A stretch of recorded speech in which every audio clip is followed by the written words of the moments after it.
in the opening scene of the trailer for Oblivion, the Emperor of Cyrodiil says, "I was born 87 years ago, but for all these years I've never been the ruler of my own dreams."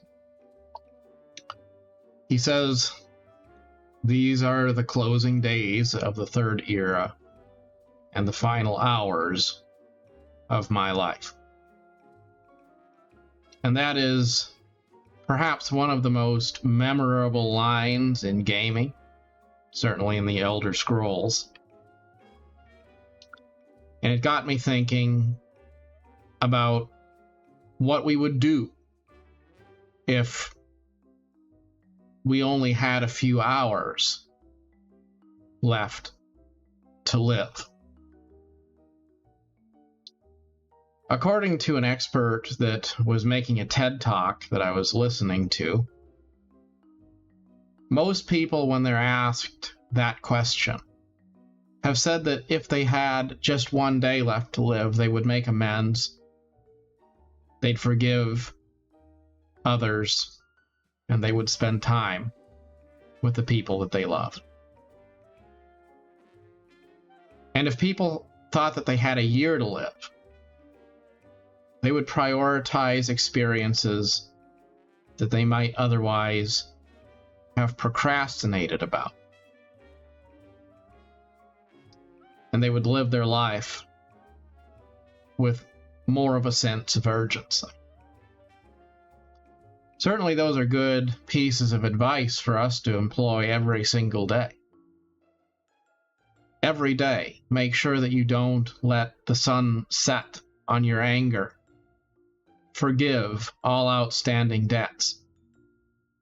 Let go of all of the bitterness that you harbor. Spend time with the people you love. Make sure that you don't allow important relationships to take the back seat because you think you're too busy. And all of those things we think about doing one day, some future year, well, if you knew that your life might not be that long, you'd probably move some of those things a little bit closer into your near future. Instead of always saying, well, I'll get to it one day, I'll get to it some year when I retire, because that day might never come. All of that being said, though, that's not really the point of what I wanted to make this video today about. It's not about how I would cope with realizing that my life was coming to an end. It's the question of what I would have to say to others if I was trying to pass on the sum of the wisdom that I have acquired throughout the course of my life. It's sort of like going to a job interview. People say, well, you want the job, so tell us what it is about you that makes you qualified for it. You think about it, and then you realize, well, I know that there were moments of sacrifice and service and glory, accomplishment, all sorts of amazing things in my life, in my career, and yet none of them seem particularly noteworthy now when I have to put it all on the line and make a case for myself. And sort of like that when you think about the life lessons you've learned. Sure, I believe that I've learned quite a few life lessons. I believe that I've acquired wisdom that I didn't have before. But I also feel like I'm looking for a puzzle piece that I haven't yet found. Even if I have more wisdom than I had before, it doesn't mean that I feel like I'm wise. And yet, if I only had a few hours left to live, I wouldn't have the luxury of saying, well, I guess I'll take a few more years to figure it out. I'd have to put the cards on the table. I'd have to say, well, here's the big rocks. Here's the things that I would want to tell some adventurer about who's going to be walking a path that I won't be walking. And that's not really about me. It's just about trying to crystallize those major life lessons, the things that were deeply transformational, and the things which, in addition to transforming my life, could transform other people's lives too. As I think about that, I believe I'd distill this down to just 5 points. Of course, the more you deep dive into them, the more there's additional points that could be made as a derivative of them. But these are the big points that I would want to make. First of all, you've got to free yourself spiritually. I was raised in a Christian environment. I believed in the teachings of the church. That was how I made sense of the world. Then there were things that acted as liberalizing influences in my life, like Star Trek and stuff like that. Things that made me question my perception of the world and the way I looked at things. I started to realize that I had to let go of a lot of my misconceptions so that I could embrace a broader worldview.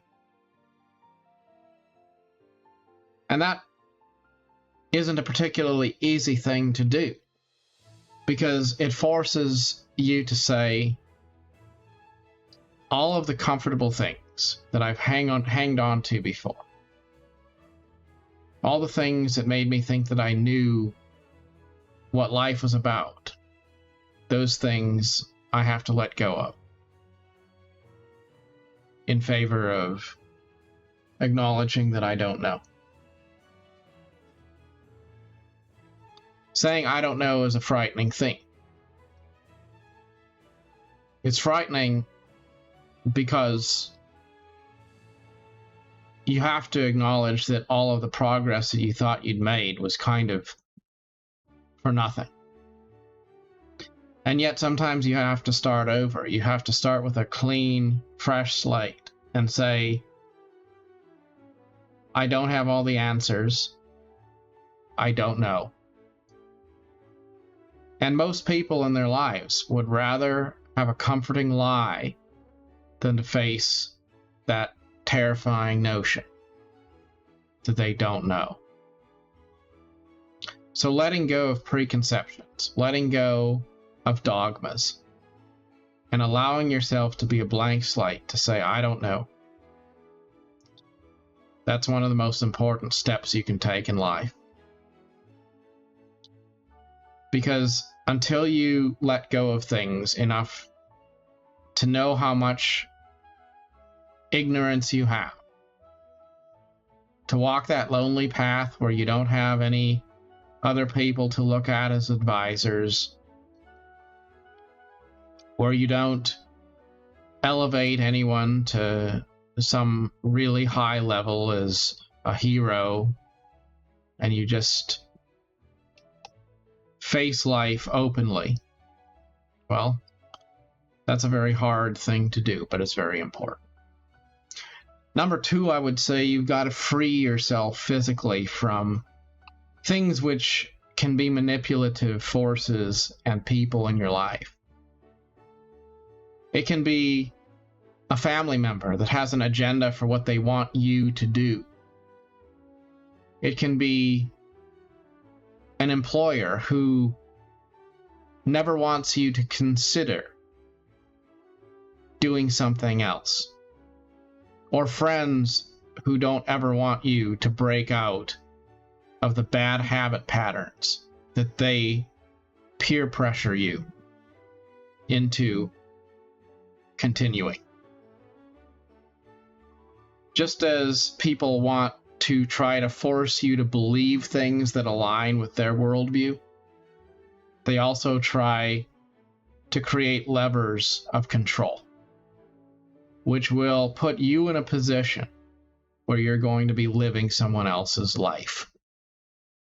And as long as you're busy living someone else's life, you won't be able to write your own story, to make your own discoveries.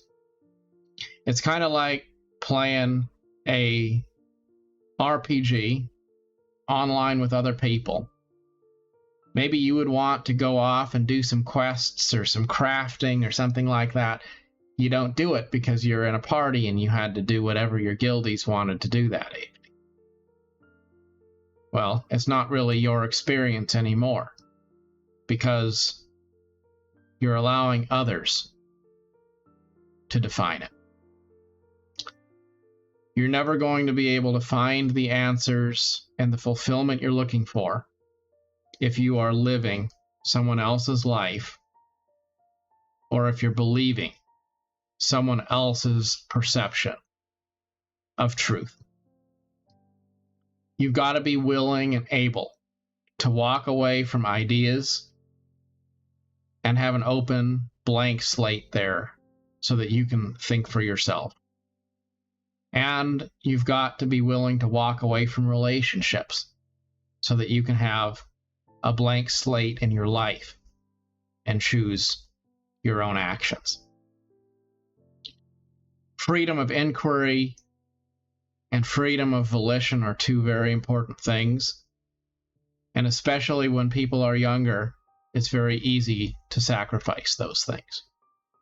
People will say things like, "You have time, so you should do what I want you to do today. You can worry about what you want to do some other time down the road." You will have employers who will say, "Well, you have stock options. You should just let those mature. You can't quit your job now. Just think about how much money you would leave on the table." Or, "You don't have skills to do something else, so you should just continue to be comfortable doing what you're doing right now." Which sounds like good advice until you realize that you've spent decades of your life doing what's comfortable, until it's too late to do what could have been a higher purpose.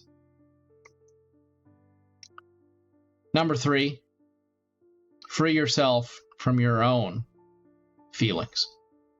I remember a time in my life when I felt really low. I felt depressed about life. It seemed like there was no color in the world. And I remember coming across a Civilization 5 trailer at that time that quoted General Douglas MacArthur, and that was a moment that was like a light bulb that changed my life. It was a speech that he'd made as an old man to the cadets at West Point in 1962. Build courage when courage seems to fail. Regain faith when there seems to be little cause for it.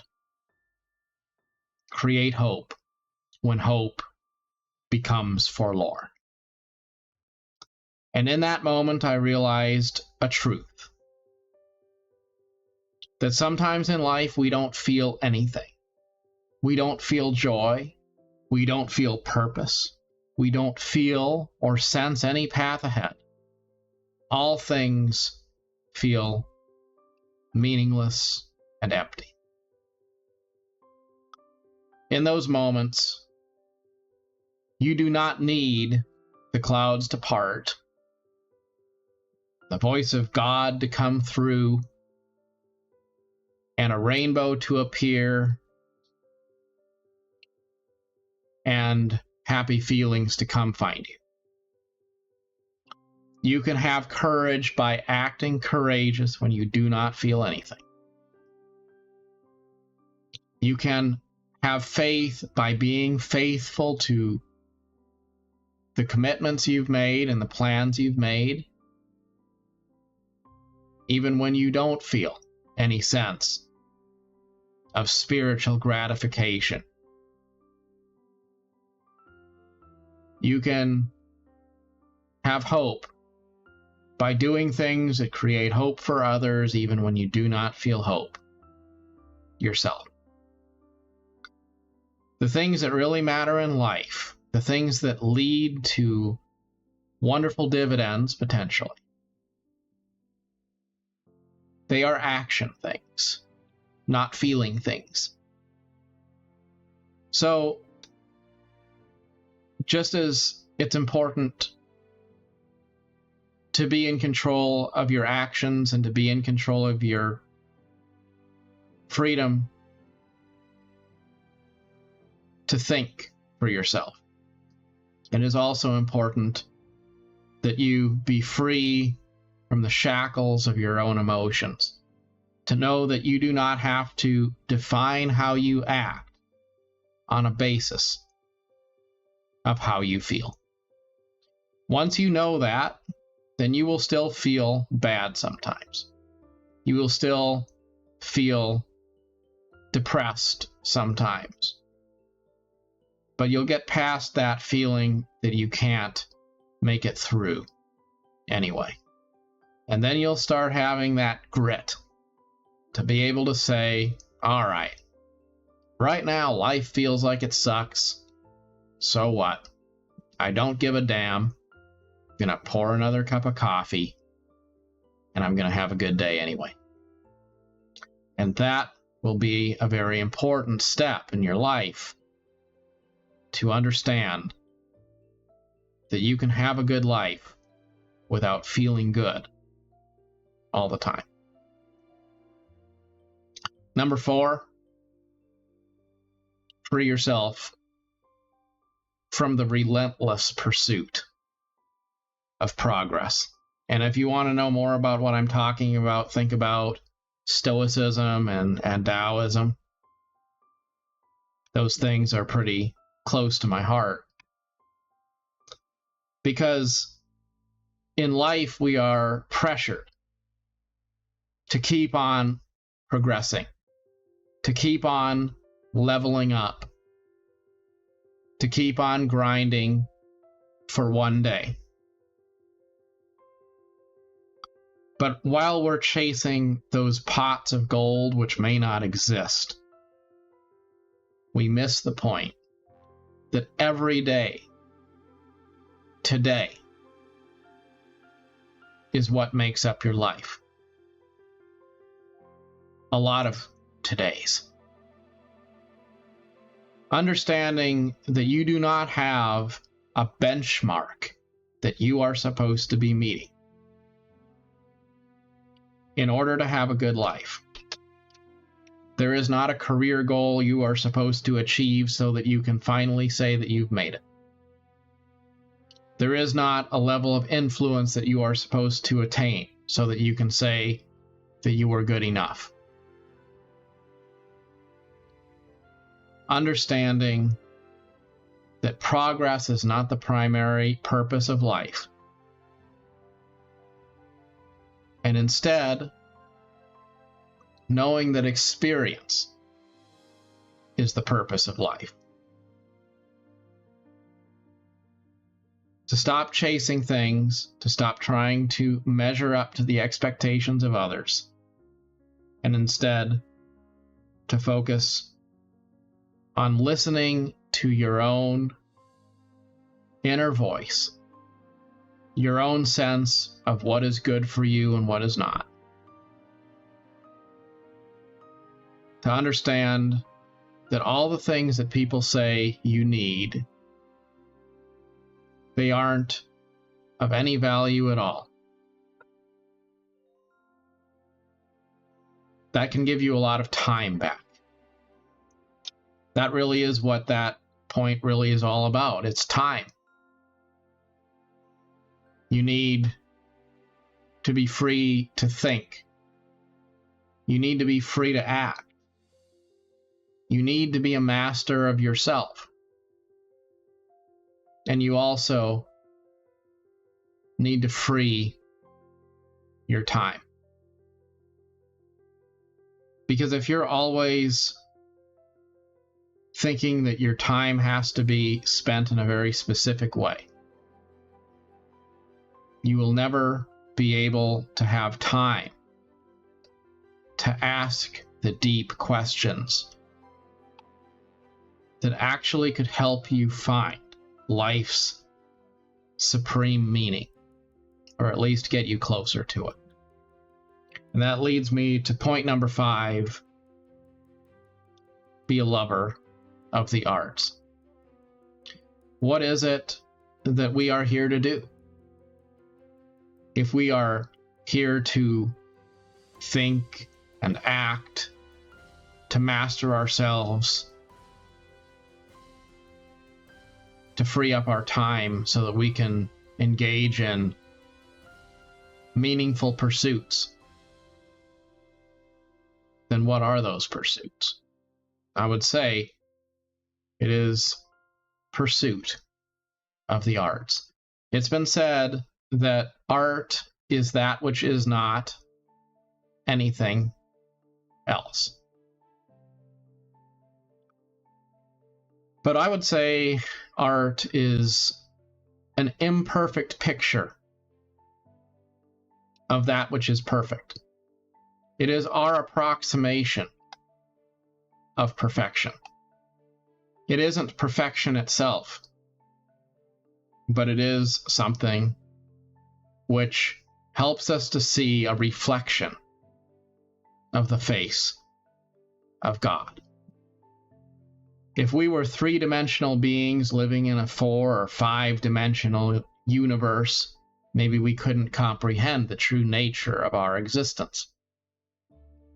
But with art, we can see a vestige of it. We can grasp the spirit of it, if not the mechanics of it. And art takes many forms. Art is the people that we love at first sight. Love is the work of our lives that gives us a sense of being invigorated and joyful. Art is, of course, games and movies and paintings and philosophy and good books. It's all of the things that we've always thought of as art, and a lot of things maybe we don't think of as art. In short, it's anything that is lovely, anything that speaks to our soul. That is the purpose of life. To spend all of the time and all of the mind and all of the energy and all of the action you can on those specific things that fill your spirit with a sense of wonder and love. That is the purpose of life. It helps us to catch a glimpse of a reflection of that which is divine. Does it give us the supreme answer, the ultimate answer to the ultimate question? No, it doesn't. But that is probably as close as any human will ever get. Just ask a mother who holds her child for the first time. Probably that feeling of loving one's child is as close as a mortal could get to experiencing that fabled love of God. Or if you're a millennial gamer, maybe it's getting a chance to experience Oblivion Remastered for the first time. It doesn't really matter what it is. It's all of the things that give us a sense of wonder. And if you look at the world, all the people living in it, all the people you know, there are a lot of people who seem to think they have the answers to everything. They think that your life would be better if you believed what they believed. They're always trying to get validation. They want you to get on board. There's always people who want you in their orbit, or they're obsessed with being in someone else's orbit. There's always people there to tell you, woe is me, to try to get your sympathy, to try to make you feel bad for them. There's always people traveling around with their feelings on a billboard. There's always people chasing the treadmill, trying to get better gear, trying to get a better house, a better car, a better salary. And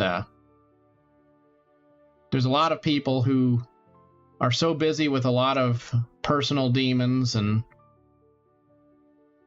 trying to suck up to other people and trying to make sure other people are doing what they want and trying to make sure that they believe the right things. They're far too busy. They're far too preoccupied to truly appreciate the beauty and the wonder of living. So these might seem like very simple things that don't actually involve any particularly vast revelations. But when I look at my life today and I compare it to the lives I see other people living all the time, I can't help but think they actually are pretty revolutionary. Because in a world where everyone is defining what they do by common practice and no one defines what they do by common sense, then something as simple as saying you should spend every day loving others and doing things you love, thinking for yourself and making your own choices for your life, doing things that are meaningful, even if they aren't necessarily easy,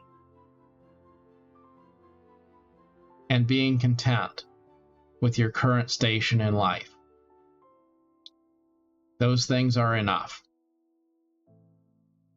And if you live a life of peace, if you live your days, every day being a good day, then that adds up to having a good life, no matter how you look at it. And if you had a good life, then what more is there for any man to ask for? Coincidentally, if you live your life that way, you're much more likely to be successful in all of those material things too. And so I would close with this quote that I've always liked. An old man, he's passed away now, but he once was a friend of mine. We'd spend time out in his garden and his gazebo just talking about life. And he would always tell me, life has loveliness to sell. So buy it and never count the cost. Some years later, I look back on that saying, and I think I finally understand why he said it to me over and over again. Because that is, if there is any answer to be found, the ultimate answer to the ultimate question. As always, good luck on your adventure. Till next time. Thanks for watching.